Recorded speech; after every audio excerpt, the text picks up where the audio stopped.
Hi everyone, my name is Matt. I'm the youth and family pastor at Cornerstone Church in Marshfield, here today with your Cornerstone Connection, a daily devotional.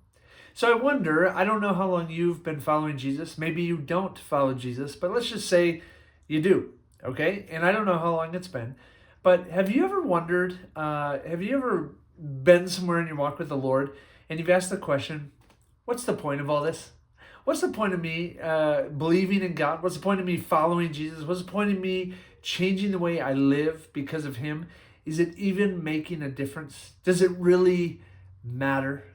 Well, I think if a lot of us are honest, whether we say those questions out loud or not, I think we do ask them, right? And I've been there before. Like, what's the point of all this, right?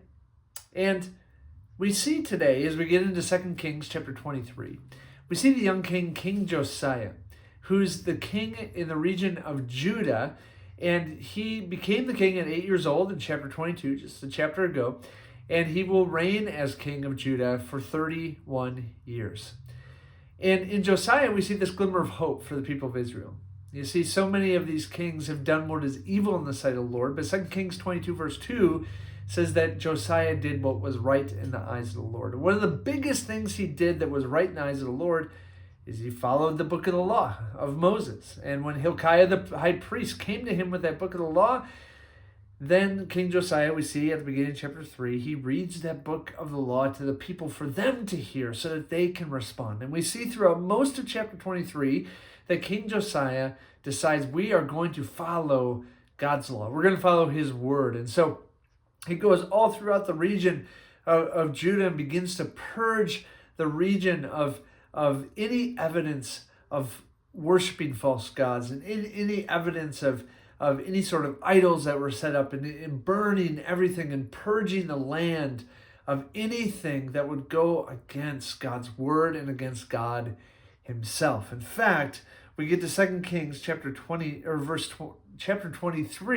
verse 25, and it says, before him, meaning Josiah, there was no king like him, who turned to the Lord with all his heart and with all his soul and with all his might, according to all the law of Moses, nor did any like him arise after him. Listen to that again. There was no king like him who turned to the Lord with all of his heart, with all of his soul, with all of his might, according to all the law of Moses, nor did any like him arise after him. I mean, what a statement. I mean, if you were to come up at my funeral someday and you were to say that about me, I mean, there'd be nothing better said, nothing better could be said about me outside of this, that there was no one like him who turned to the Lord with all of his heart, right?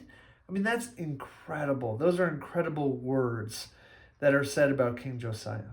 And yet the very next verse, verse 26, it says, still the Lord did not turn from the burning of his great wrath, by which his anger was kindled against Judah because of all the provocations with which Manasseh had provoked him. And so God's wrath was still going to come. The people were still going to be taken captive by Babylon. That was still going to happen no matter how much Josiah turned his heart to the Lord and turned the hearts of many other people to the Lord.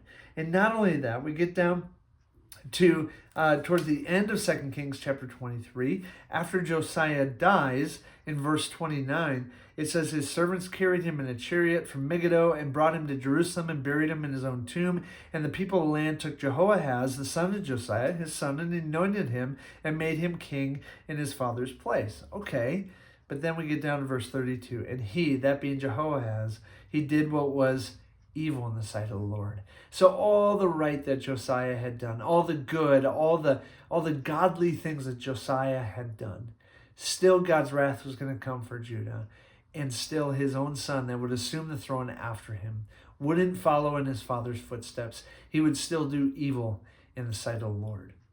And you have to imagine that if Josiah had lived to see his son reign on his throne, you have to imagine that Josiah maybe would have said, what's the point of this?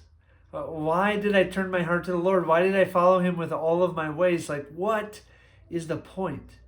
And again, friends, I think we can all become discouraged in that no matter how hard we try to turn ourselves towards God as we live in this broken world, the world remains broken and there still remains evil and sadness and sickness and death. And we can be left there going, what is the point? And as I ask that question, all I can hear are the Apostle Paul's words in Galatians 6, verse 9 and 10. He says, "Let us not grow weary of doing good, for in due season we will reap if we do not give up. So then," he says, "as we have opportunity, let us do good to everyone, and especially to those who are of the household of faith." So my friends out there, if you're finding yourself weary these days, if you're finding yourself following Jesus and yet at the end of the day being left with the question, what's the point? Why does it matter that I follow Jesus? Why does it matter that I turn to him on a daily basis? Let me encourage you with Paul's words. Don't grow weary in doing good. As you have opportunity to do good to not only the household of faith, the church, but to the world around you, keep doing it. You will reap a reward. The Lord sees it. He sees everything, and he sees your faithfulness to what he's called you to. Friends, be encouraged and be challenged today. Have a great day. We'll see you next time on the Cornerstone Connection.